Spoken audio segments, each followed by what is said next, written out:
Bismillahirrahmanirrahim. By the name of Allah, the All Merciful, the Most Kind. Today, I like to talk about human rights and public awareness. As I am an concerned, awarded citizen of Bangladesh and a teacher, this is my responsibility to be aware about my right. আমি একজন শিক্ষক এবং একটি আমার বাংলাদেশের সচেতন নাগরিক হিসেবে আমার দায়িত্ব হলো আমার অধিকার কি আমাকে সচেতন হওয়া।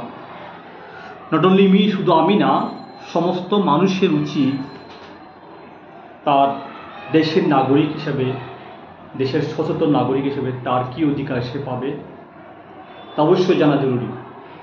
দুঃখের বিষয় হলো আমাদের দেশে, বাংলাদেশের বেশিরভাগ মানুষ আমাদের অধিকার সম্পর্কে আমাদের কোনো আইডিয়া নেই, যার ফলে আমরা যখন আমাদের সরকারি অধিদপ্তরগুলোতে যাই, সরকারি হসপিটাল, সরকারি ব্যাংক, সরকারি অফিসগুলোতে, সরকারি প্রতিষ্ঠানগুলোতে আমরা যখন যাই, আমরা সঠিক সেবা পাই না, আমাদেরকে সেবা দেওয়া হয় না। জেনারেলি বাংলাদেশের মধ্যে সরকারি হসপিটালগুলো, বাংলাদেশের মধ্যে সরকার ইন্টারন্যাশনাল সহযোগিতায় বাংলাদেশি মানুষের অর্থে ট্যাক্সের টাকা দিয়ে সরকারের বিভিন্ন জায়গায়, বিভিন্ন অঞ্চলে, গ্রামে ক্লিনিক্যাল হসপিটাল, কমিউনিটি হসপিটাল গ্রামে স্থাপন করেছে। প্রতিটা উপজেলা হসপিটাল আছে, প্রতিটা বিভাগে হসপিটাল আছে, কিন্তু এই প্রতিষ্ঠানগুলোতে আমরা সেবা পাই না। আমাদেরকে সেখানে সেবা না দিয়ে এখানকার ডাক্তারেরা তারা প্রাইভেট হসপিটাল স্থাপন করেছে শহর অঞ্চলের মধ্যে, এবং তারা সেখানে সেবার নামে ব্যবসা করতেছে। তদ্রূপভাবে সরকারি যতগুলো প্রতিষ্ঠান আছে, সরকারি যতগুলা কার্যালয়গুলো আছে, এগুলোতে আমরা সেবা পাচ্ছি না। আমাদেরকে এখানে আমাদের সাথে যে আচরণগুলো করা হয়, মনে হচ্ছে যেন আমরা এদের চাকর, আমরা এদের গোলাম, এরা আমাদের প্রভু। কারণ হলো আমাদের মানুষরা, আমরা সচেতন নই। আমরা সচেতন না হওয়ার কারণে এক শ্রেণীর মানুষ আমাদের কাছে আমাদেরকে শোষণ করে দুর্নীতি করে অনেক অর্থের মালিক হচ্ছে। আমরা যদি এক্সাম্পল দিই, ফার্স্ট ওয়ার্ল্ড কান্ট্রিতে, America, Canada, Australia, first world country যেগুলো ইকোনমিক্যালি, গ্লোবালি অ্যান্ড জিওগ্রাফিক্যালি, ভৌগোলিকভাবে এই দেশগুলো আমাদের থেকে তেমন উন্নত নয়। তাদের সম্পদগুলা সমবন্টন হয়, তাদের সেখানে উন্নত বিশ্বের মধ্যে তাদের নাগরিকদের জন্য serious basic right, human right, fundamental human right যেগুলো আছে, তাদের এখানে চিকিৎসা সেবা, শিক্ষা তাদের দেশে ফ্রি দেওয়া হয়। কারণ চিকিৎসা সেবা প্রতিটা মানুষের জন্য অত্যন্ত গুরুত্বপূর্ণ। যদি একজন মানুষ সঠিক চিকিৎসা না পায়, তার জীবন অকালে মৃত্যুবরণ করতে হবে। আমাদের দেশের সমস্যা হলো মৌলিক অধিকারগুলো আমাদের যেটা রয়েছে, আমরা এই মৌলিক অধিকার নিয়ে আন্তর্জাতিক গণমাধ্যমে, আন্তর্জাতিক ম্যাগাজিনে অনেক আর্টিকেল আমি লিখেছি। শুধু আমাদের না, বাংলাদেশ না, বাংলাদেশের মতো অনুন্নত দেশগুলোতে মৌলিক অধিকার নিয়ে বিজনেস করা হয়। যেমন চিকিৎসা নিয়ে ব্যবসা করতেছে, এটা WHO অনেক রিপোর্ট আমি দেখেছি। বাংলাদেশের মধ্যে সবচাইতে লাভবান ব্যবসা হলো মৌলিক অধিকারের ব্যবসা, চিকিৎসা, বাসস্থান, এরপরে হলো জনপ্রতিনিধিত্ব যারা করে এরাও ব্যবসা করে এটা দিয়ে, শিক্ষা, যার ফলে সাধারণ মানুষ যাদের অর্থ নেই, যাদের সমর্থ নেই, তারা এই সুবিধা থেকে বঞ্চিত হচ্ছে। কারণ হলো এই মানুষগুলো তাদের সেবা নিয়ে সচেতন নয়, তাদের মধ্যে এটা অ্যাওয়ারনেস নেই। আজকে আমার বিষয় হলো একজন শিক্ষক হিসাবে একটি দেশের সাধারণ সচেতন নাগরিক হিসেবে আমাদের সবার উচিত আমাদের অধিকার কি আমাদের জানা। আমরা যার যার জায়গা থেকে আমরা যদি হসপিটালে গিয়ে সেবা না পাই, হসপিটালে যদি ডাক্তাররা দেখা যাচ্ছে প্রাইভেট হসপিটালে ওদের চেম্বার আছে, ওরা সেখানে 8 ঘন্টা প্রতিটা ডাক্তারে বাংলাদেশের নিয়ম অনুযায়ী একজন ডাক্তার, একজন বিসিএস ডাক্তার তার কর্মস্থলে 8 ঘন্টা ডিউটি করতে হবে। নিয়ম হলো 8টা থেকে 4টা পর্যন্ত তাকে ডিউটি থাকতে হবে এবং ইমার্জেন্সি ডাক্তার সবসময় থাকবে। কিন্তু আমরা বিভিন্ন হসপিটালে গিয়ে, গ্রামাঞ্চলে কমিউনিটি হসপিটাল আছে, এগুলো বন্ধ, কমিউনিটি হসপিটালগুলো কোনো ডাক্তার নেই, ক্লোজ। অথচ সেখানে সরকার নির্দিষ্ট ডাক্তার নিয়োগ দিয়েছে।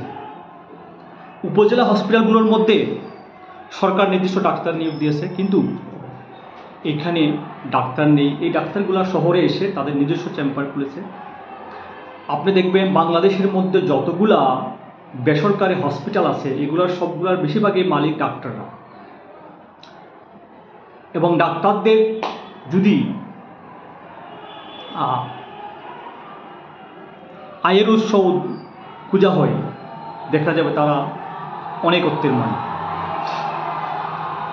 বেশিরভাগ ডাক্তার সরকারি হসপিটালের ডাক্তারগুলো, তারা তাদের হসপিটালে চিকিৎসা না দিয়ে বেসরকারি হসপিটালের মধ্যে তারা। আমি এই জন্য একটু বলতেছি, আমি নিজেই ভিকটিম, আমি আমার এক্সপিরিয়েন্সটা শেয়ার করতেছি। বাংলাদেশের মধ্যে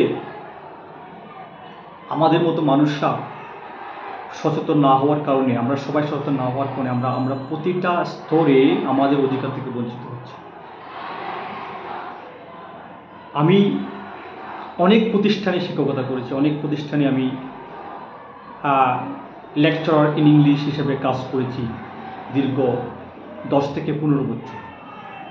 বিশেষ করে বেসরকারি প্রতিষ্ঠানগুলোতে আমি ইংলিশ লেকচার হিসেবে কাজ করেছি 10 থেকে 15 বছর। বেশিরভাগ শিক্ষা প্রতিষ্ঠানে এখনও আমার অনেক বকেয়া, আমার পাওনা দেয়নি। সিলেটের সরপল্লী কলেজ, জগন্নাথপুরের Sarpalli college, north east Balaganj college, Koynagar Sylhet, Bishwanath সিলেটের আলাজম কলেজ, আমি তাদের এখানে দীর্ঘদিন ইংরেজি প্রভাষক হিসেবে কাজ করেছি। এখনও তারা আমাকে তাদের অন্যায়ের প্রতিবাদ করার কারণে, তাদের নিয়োগ বাণিজ্য প্রতিবাদ করার কারণে, দক্ষ শিক্ষককে নিয়োগ না দেওয়ার কারণে, আমি প্রতিবাদ করার কারণে তাদের প্রতিষ্ঠানগুলো যারা পরিচালনা করেছে, অশিক্ষিত পরিচালকরা আমার সাথে দুর্ব্যবহার করে আমার এখনও লক্ষ লক্ষ টাকা বকেয়া দেয়নি। এর প্রতিবাদে আমি যখন প্রশাসনের কাছে যাই, প্রশাসনের কাছে আমি দরখাস্ত করি, প্রশাসনও তাদের সাথে তাদের কাছ থেকে অর্থ নিয়ে, প্রশাসনকে তারা ঘুষ দিয়ে, লক্ষ লক্ষ টাকা ঘুষ দিয়ে আমার এই বিষয়গুলোকে তারা ধামাচাপা দিয়েছে। সেক্ষেত্রে অনেক ছাত্ররা, আমি যে প্রতিষ্ঠানগুলোতে প্রথমে সরপল্লী উচ্চ বিদ্যালয় এন্ড কলেজ জগন্নাথপুর, আমি যখন ছিলাম, আমি নিজেই এই প্রতিষ্ঠানটা স্টাবলিশ করেছি, নিজেই যখন স্টার্ট করেছি, আমি নিজেই প্রথম প্রতিষ্ঠান শুরু করেছি। প্রথম বছর তাদের কলেজে পাশের হার ছিল 100%। প্রথম 2-3 বছর আমি ছিলাম সেখানে, 3-4 বছর ছিলাম আমি সেখানে।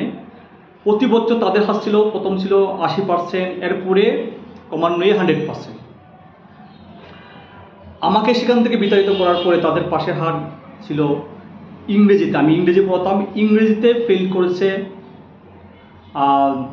75% স্টুডেন্ট ইংলিশে ফেল করেছে। পাশের হার হলো 75%। ক্রমান্বয়ে তাদের প্রতিষ্ঠানে পাশের হার হয়েছে 20%, 25% পাশের হার। এখনও তারা এটা উন্নত করতে পারতেছে না। কারণটা হলো তাদের যে প্রতিষ্ঠান চালিয়েছে, মদরিস আলী একজন ছিল প্রতিষ্ঠান পরিচালক, বেচারা মারা গিয়েছে। অশিক্ষিত মানুষ, সে চেয়েছে তার ইচ্ছা মতো প্রতিষ্ঠান চালাবে, তার একজ্ঞানের কারণে প্রতিষ্ঠানে অনেক লস হয়েছে। স্টুডেন্টরা অনেকবার তারা একত্রিত হয়েছে, আবেদন জানিয়েছে, অভিভাবকরা আবেদন জানিয়েছে, আমাদের এই ফেল হচ্ছে, আমাদের যে ভালো শিক্ষকগুলো নয়, আমরা ফেল হচ্ছি, আমাদের জীবন নিয়ে তোমাদের কোনো অধিকার নেই, কিন্তু তারা অধিকার খাটিয়ে পাওয়ার খাটিয়ে তারা এটা চালিয়ে গেছে। সেকেন্ডলি আরও প্রতিষ্ঠান হলো আল আজম স্কুল অ্যান্ড কলেজ বিশ্বনাথ, সেখানেও সেম অবস্থা। অন্যায় আমি প্রতিবাদ করেছি, তারা যখন নিয়োগ বাণিজ্য করে প্রতিবাদ করছি, তারা আমার সাথে দুর্ব্যবহার করেছে। এখনও এই প্রতিষ্ঠানগুলোতে আমি লক্ষ লক্ষ টাকা পাওনা আছি, আমি প্রশাসনের কাছে গিয়েছি, কিন্তু দুর্নীতিবাজ প্রশাসন আমাকে কোনো সহযোগিতা করে নাই, বরঞ্চ তাদের কাছ থেকে অর্থ নিয়ে ঘুষ দিয়ে তারা এটা ধামাচাপা দিয়েছে। ইভেন দুদক দুর্নীতি দমন কমিশনকে আমি জানিয়েছি। মৌলভীবাজারে অনেক প্রতিষ্ঠান আছে, সরকারি প্রতিষ্ঠানে প্রজেক্টে আমি কাজ করেছি। Moulvibazar polytechnical college school and college, যেখানে সরকারিভাবে আমাকে একটি প্রজেক্টে ইংলিশ কোর্স করার জন্য নিয়োগ দেওয়া হয়েছে। সেখানে দুর্নীতিবাজ যারা আছে, শিক্ষক নজরুল নামের একজন শিক্ষক আছে, নজরুল ইসলাম, তিনি দুর্নীতিবাজ। তার বিরুদ্ধে আমি প্রতিবাদ করাতে সে আমার বিরুদ্ধে সন্ত্রাসী ভাড়া করেছে, আমাকে হামলা করেছে, আমাকে হত্যার হুমকি দিয়েছে। আমি সেখান থেকে তার ভয়ে পালিয়ে এসেছি। এখন বিষয়টি হলো, বাংলাদেশের সব জায়গায় আমরা সাধারণ মানুষ সচেতন না হওয়ার কারণে সর্বস্তরে আমাদেরকে প্রতারিত হচ্ছে। আমরা গণতান্ত্রিক নিয়ম অনুসারে, গণপ্রজাতান্ত্রিক নিয়ম হলো জনগণের অর্থ দিয়ে সরকারি কার্যালয় চালানো হয় জনগণকে সেবা দেওয়ার জন্য, এবং জনগণ যখন চায় তখন তাকে সেবা দিতে হবে। কিন্তু আমাদের দেশে উল্টা বিপরীত। আমরা সচেতন না হওয়ার কারণে সরকার চাইলে পারবে না, যতক্ষণ না মানুষ সচেতন হবে না। মানুষ যার যার ক্ষেত্রে সব মানুষ একত্রিত হয়ে তার অধিকার পাওয়ার জন্য সে যদি যতক্ষণ সচেতন না হয়, ততক্ষণ তাকে তার অধিকার দেওয়া হবে না। এই জন্য আমার বিষয়বস্তু হলো, আমি সবাইকে এটা বলার জন্য আসলাম, আমার যারা ছাত্ররা আছে, আমার প্রায় এই পর্যন্ত আমি প্রায় 15 বছর ধরে বিভিন্ন প্রতিষ্ঠানে শিক্ষকতা করতেছি। প্রায় আমার 10 থেকে 15 হাজার ছাত্রছাত্রী আমার দেশে বিদেশে আছে, বিভিন্ন কর্মস্থলে আছে। একজন শিক্ষক হিসেবে আমার দায়িত্ব হলো মানুষকে সঠিক পথ গাইড করা, সঠিক লাইন গাইড করা। এই জন্য আমি বলছি, আমরা সবাই যদি যার যার ক্ষেত্রে আমার অধিকারের জন্য সচেতন না হই, আমি যদি হসপিটালে যাই, আমাকে যদি সেখানে আমাকে চিকিৎসা না দিয়ে বলে তুমি বাইরে হসপিটালে যাও, বাইরে টেস্ট করো, আমরা সেখানে সবাই মিলে প্রতিবাদ করতে পারি। প্রতিবাদ করলে সবাই মিলে একত্রিত প্রতিবাদ করলে আমাকে সেখানে সেবা দিতে বাধ্য। আমি যদি সরকারি কোনো কার্যালয়ে যাই, যদি আমাকে সেখানে সেবা না দেয়, সবাই মিলে আমার অধিকারের জন্য আমি প্রতিবাদ করি, আমাকে সেখানে দিতে বাধ্য। এই জন্য আমাদের উচিত সবাইকে সচেতন হওয়া, সরকারি সমস্ত কার্যালয়গুলো থেকে দুর্নীতি মুক্ত করার জন্য আমরা সবাই যদি একত্রিত হয়ে সচেতন করি, আমাদেরকে সেবা দিতে বাধ্য হবে। আমরা যদি উন্নত বিশ্ব চিন্তা করি, উন্নত বিশ্বগুলোর মধ্যে উন্নত ভৌগোলিকভাবে তারা আমাদের থেকে উন্নত নয়, তারা জনসেবাকে দিচ্ছে। তাদের যা সম্পদ, আমাদের যা সম্পদ আছে পশ্চিমা বিশ্বে তার সম্পদ নেই, কিন্তু তারা ইংল্যান্ডে বা আমেরিকায়, আমাদের যে ছাত্রছাত্রীরা ইংল্যান্ডে যায়, তাদেরকে চিকিৎসার খরচটা, তাদের দেশে তাদেরকে চিকিৎসার জন্য সরকারে বাংলাদেশ আগে চিকিৎসার জন্য মেডিকেল ইন্স্যুরেন্স পে করতে হয়। তার মানে তাদের দেশে চিকিৎসা হলেও সরকারিভাবে দেওয়া হবে, বেসরকারিভাবে কোনো চিকিৎসা নেই। চিকিৎসা হলে সরকারিভাবে নিতে হবে। তাদের দেশের নাগরিককে বিনামূল্যে চিকিৎসা দেওয়া হয়। বিদেশি নাগরিককে চিকিৎসা দেয়, কিন্তু সরকারকে আগে অর্থটা দিতে হবে। আমাদের দেশে মানুষের সরকারি চিকিৎসার উপর কোনো আস্থা নেই, সরকারি প্রতিষ্ঠানের মধ্যে কোনো আস্থা নেই, কারণ তারা সেবা পাচ্ছে না এবং তারা তাদের সেবার জন্য কোনো আবাসও করতেছে না। তারা বেসরকারি হসপিটালে, বেসরকারিতে যাচ্ছে। এক্ষেত্রে যাদের অর্থ নেই তারা এই সেবা থেকে বঞ্চিত হচ্ছে। সো আমার এই বিষয়টা হলো, আমরা সবাই যদি সচেতন হই, আমাদেরকে সেবা দিতে বাধ্য হবে। ধন্যবাদ।